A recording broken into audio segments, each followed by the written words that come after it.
우리 마음을 든든케 하는 설교를 계속하고 있습니다. 첫째는 하나님 아버지를 내 아버지로 모실 때 마음이 든든해진다. 두 번째는 죄를 고백하고 용서함 받을 때 든든해진다. 세 번째는 변하지 않는 하나님의 말씀을 붙들 때 든든해진다. 오늘은 돕는 자가 있을 때 든든해진다. 바울 사도도 그처럼 성령 충만하고 능력의 사도지만은 혼자 고린도에서 복음 전하면서 이 일을 하랴 복음 전하랴 스스로 필요를 공고하면서 아주 힘이 들었습니다. 그런데 실라와 디모데가 오니까 그냥 온 것이 아니고 마게도냐 교회, 그 빌립보 교회 같은 그런 교회에 선교 헌금을 가지고 왔습니다. 그러니까 온 것만 해도 감사한데 또 선교 헌금까지 가져오니 바울이 힘을 얻고 말씀에 붙잡혀 예수는 그리스도라 밝히 증거해서 고린도 교회가 세워지게 된 것입니다. 사도행전 28장을 보면은 바울이 죄수로 로마에 압송되어 갑니다. 로마에 내렸을 때 바울이 처음 온 곳이고 그곳에는 믿는 자가 없을 것이라 나는 홀로 이곳에 감옥에 갇히겠구나, 그런 약한 마음을 가졌는데 생각지도 않은 로마의 믿는 무리들이 바울을 만나러 아비오 광장 터베르네까지 찾아왔을 때에 바울이 혈혈을 단신인 줄 알았더니 이곳에도 믿는 자들이 있구나, 이곳에도 나를 돕는 자들이 있구나, 그 사람을 보고 하나님께 감사하고 담대한 마음을 얻으니라. 따라합시다. 하나님께 감사하고 담대한 마음을 얻으니라. 지금 우크라이나는 본래 러시아 연방이었죠. 이제 러시아와 더불어 다윗과 골리앗 같은 싸움을 싸우고 있지요. 러시아가 처음에 개전할 때 3일 만에 점령한다 그랬어요. 그런데 서방의 도움, 미국의 도움, 또 본인들의 일사각오로 임전무태로 싸워서 1년을 넘기고 있습니다. 이때 지원이 아주 필요하죠. 그런데 지난 2월 20일에 미국의 바이든 대통령이 극비리에 우크라이나 키우 수도를 방문해서 젤렌스키 대통령을 만나서 수조 원의 무기 공급을 약속을 하고 이미 1,000억 불을 공급했지요. 그러나 또 공급할 걸 약속하고, 그 젤렌스키 대통령이 아들 같아요. 바이든이 지금 80이 되죠. 아들 같은 그 대통령을 끌어안면서 우리는 우크라이나와 걸음 함께 하겠습니다. 그 얼마나 기가 막힌 이야기입니까? 세계 최강의 나라 대통령이 와서 무기도 공급해주고 우크라이나와 걸음 함께 하겠습니다. 그러니까 젤렌스키 대통령이요 아주 우는 모습이요, 우는 너무 감격했습니다. 여러분, 친구는 어려움을 당할 때 떠나지 않고 돕는 것입니다.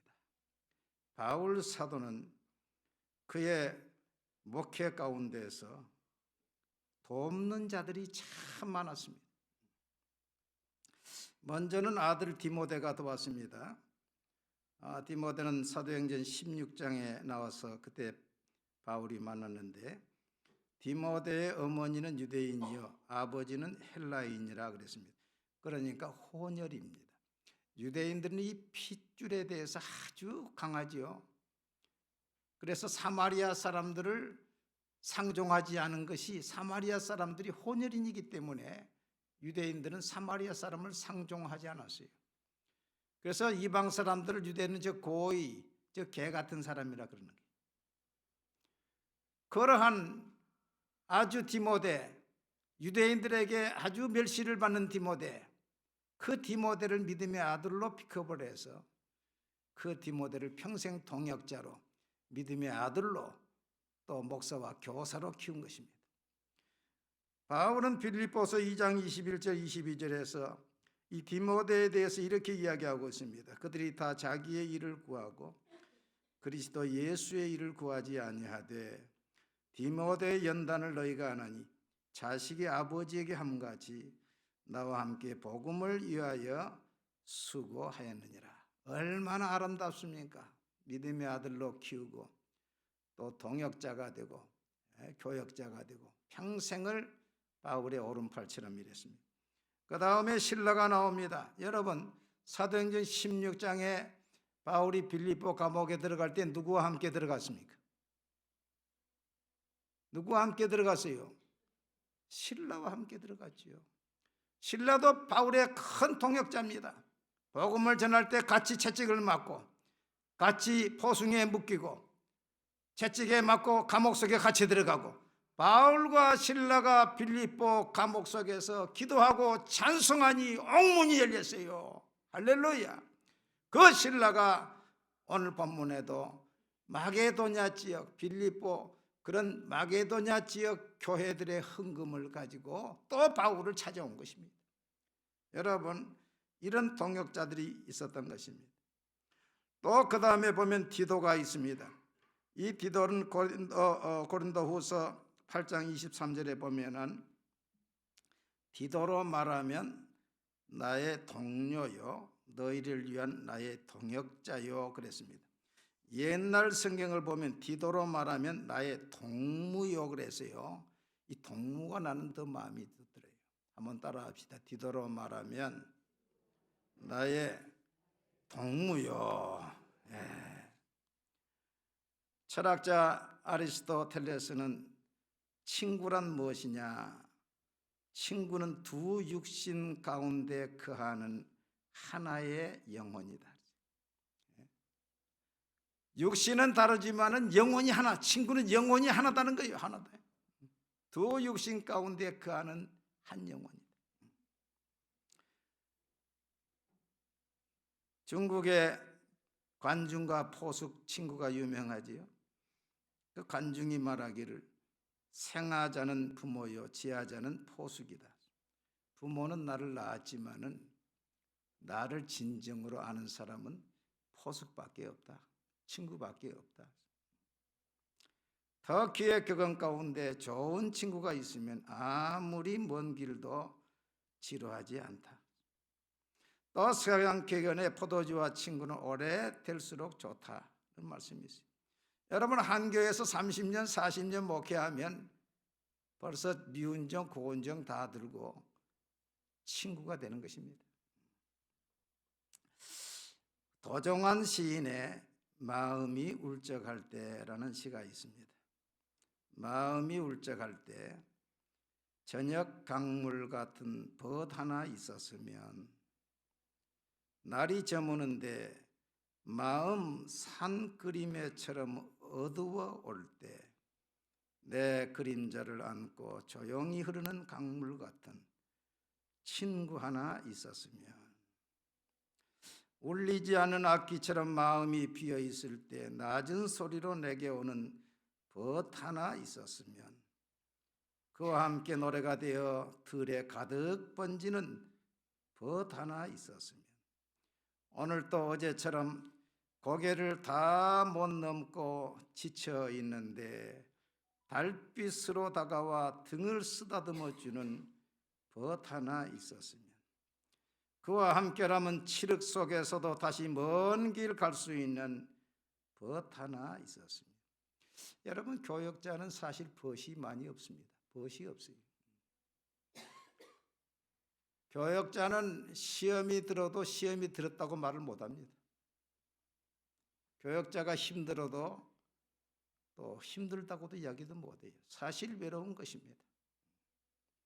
그런 교역자에게 이 디도와 같은 친구가 있어준다면 얼마나 좋습니까? 새벽 기도 마치고 출출한데 목사님 저 순두부집에 가서 식사나 하십시다. 지난주일에는 또 어떤 성도님이 목사님 오늘 점심 약속이 있습니까? 제가 대접하겠습니다. 얼마나 위로가 되고 힘이 되는지. 그 다음에 브리스길라와 아굴라 부부가 있습니다. 이 브리스길라와 아굴라 부부가 오늘 본문에 처음 나오는데 이 사람은 바울 사도와 더불어 텐트 메이커, 이 천막 치는 업을 가지고 있었습니다. 바울 사도의 목회는 대도시 중심의 목회예요. 그래서 당시의 로마 시대 대도시 3개가 로마가 100만, 고린도가 75만, 에베소가 50만 3대 도시입니다. 그래서 바울이 고린도에서 목회하고 에베소에 목회하고 마지막에 로마에 가지요. 그래서 대도시를 먼저 점령해서 그 다음에 소도시로 농촌으로 들어가는 거죠. 그리고 두 번째는 바울 사도의 선교는 자비량 선교입니다. 자기가 돈을 벌어서 직업을 가지고, 그래서 직업 선교라고 그러죠. 그걸 가지고 이제 자기가 선교를 한 것입니다.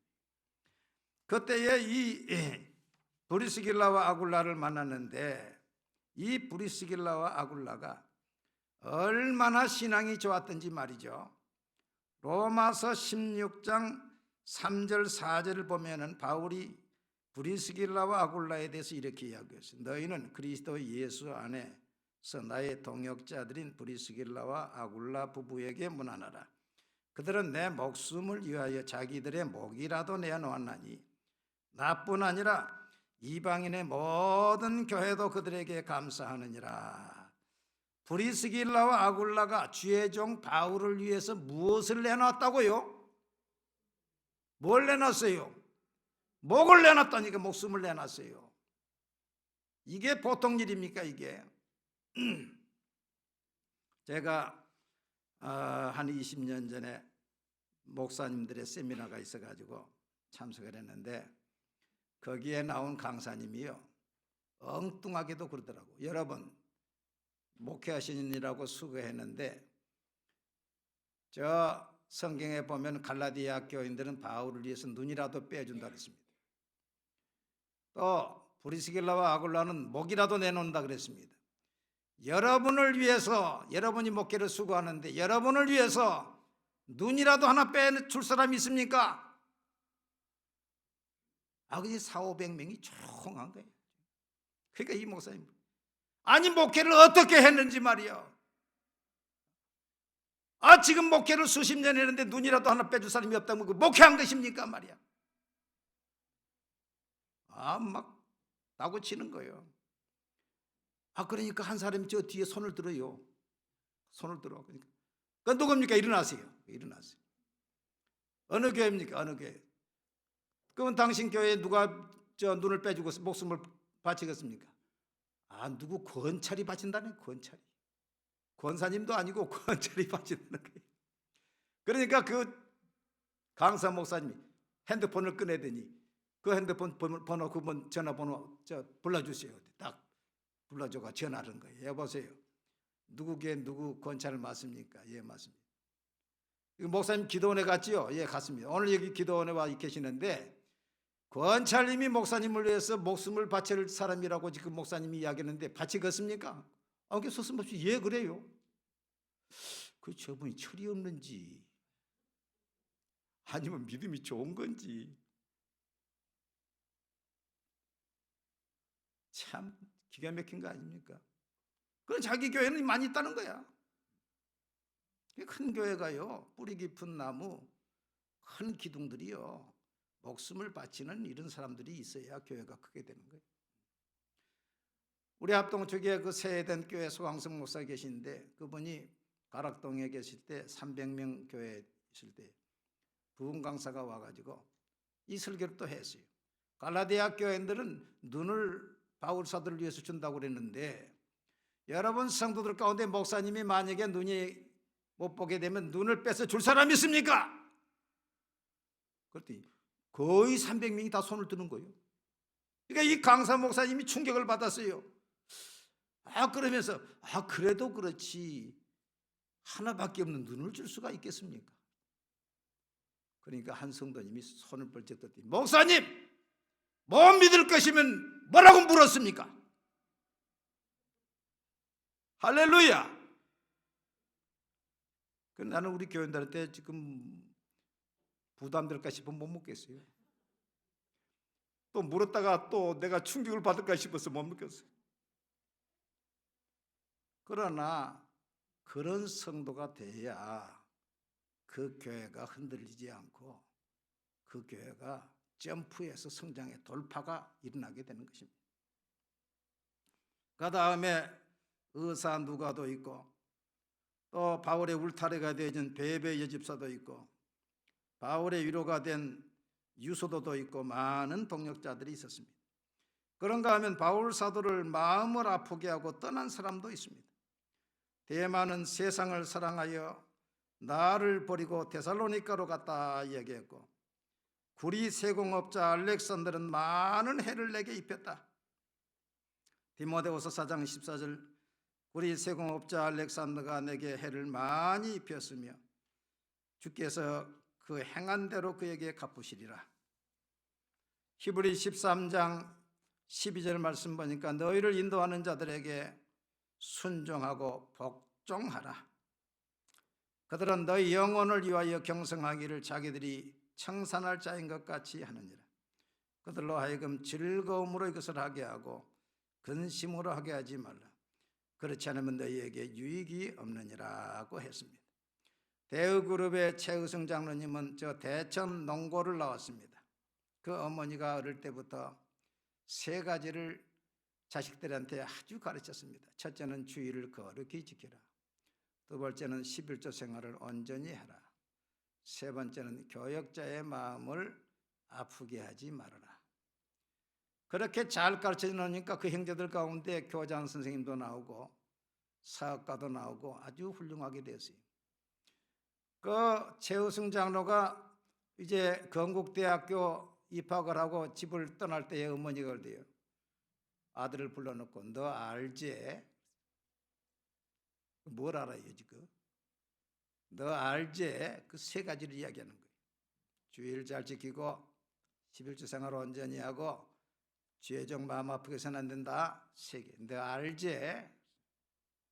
그래서 와가지고 건국대학교 앞에 있는 화양감리교회를 이제 등록을 하고 36살 때 그곳에서 장로 안수를 받고 한 교회에서 지금까지 지금 85세인가 6세인가 됐습니다. 39년생입니다. 39년생이면 80한 우리 나이로 5세지요? 6세입니까? 그러니까 20살 때 왔는데 86세면은 60한 5, 6년을 한 교회를 섬기면서 사업이 그룹이 12개가 되고 그러니까 열매가 많아지는 것입니다. 그 사람으로 인해서 교회가 부흥되고 자신도 축복받고 3개의 교회를 100개 교회를 짓기로 약속했는데 100개 교회가 조기 달성돼 가지고 지금 200개 교회를 짓고 있는 것입니다. 여러분, 우리 성민교회 성도 여러분, 어떻게 되어서 우리 교회에 왔든지 하나님이 다 보내주셨기 때문에 이 교회에서 최의승 장로 같은 성도가 다 되시기를 바랍니다. 우리 청년 학생들 다 그렇게 되시기를 바랍니다. 성경에 보면은 하나님은 떠난다는 말이 없어요. 내가 너를 도와주리라. 내 평생에 너를 능히 대적할 자가 없을 것이니 내가 모세와 함께 있었던 같이 너와 함께 있을 것임이니라. 내가 너를 떠나지 아니하며 버리지 아니하리니 강하고 담대하라. 내가 물 가운데로 지날 때에 내가 너와 함께 할 것입니다. 강을 건널 때에 물이 너를 침몰하지 못할 것이며 내가 불 가운데로 지낼 때에 타지도 아니할 것이요 불꽃이 너를 사르지도 못하리니 대전하는 여호와 내 하나님이여 이스라엘의 거룩한 이여 내 구원자임이니라. 예수님도 내가 너희에게 분부한 모든 것을 가르쳐 지키게 하라. 볼지어다 내가 세상 끝날까지 너희와 항상 함께 하리라 하시니라. 우리에게 오신 성령님도 내가 아버지께 구하겠으니 그가 다른 보혜사를 너희에게 주사 영원토록 너희와 함께 있게 하리니. 할렐루야. 하나님은 우리를 돕는 자십니다. 우리에게 오신 성령님도 내가 아버지께 구하겠으니 그가 다른 보혜사를 너희에게 주사 영원토록 너희와 함께 있게 하리니. 할렐루야. 하나님은 우리를 돕는 자십니다. 우리에게 오신 성령님도 내가 아버지께 구하겠으니 그가 다른 보혜사를 너희에게 주사 영원토록 너희와 함께 있게 하리니. 할렐루야. 하나님은 우리를 돕는 자십니다. 하나님은 우리와 함께하는 자십니다. 세상 끝날까지 함께하는 것입니다. 여러분, 함께하는 것은 하나님의 뜻입니다. 교회를 유익하게 하는 것은 하나님의 뜻입니다. 상대방의 마음을 힘을 실어주는 것도 하나님의 뜻입니다. 한번 따라합시다. 목사님, 제가 돕겠습니다. 네. 따라합시다. 권사님, 제가 함께 하겠습니다. 우리 예진이가 최고로 아주 힘있게 하네요. 그렇게 하면은 하나님께서 복을 주시고 여러분도 복을 받고 교회도 복을 받게 될 줄로 믿습니다.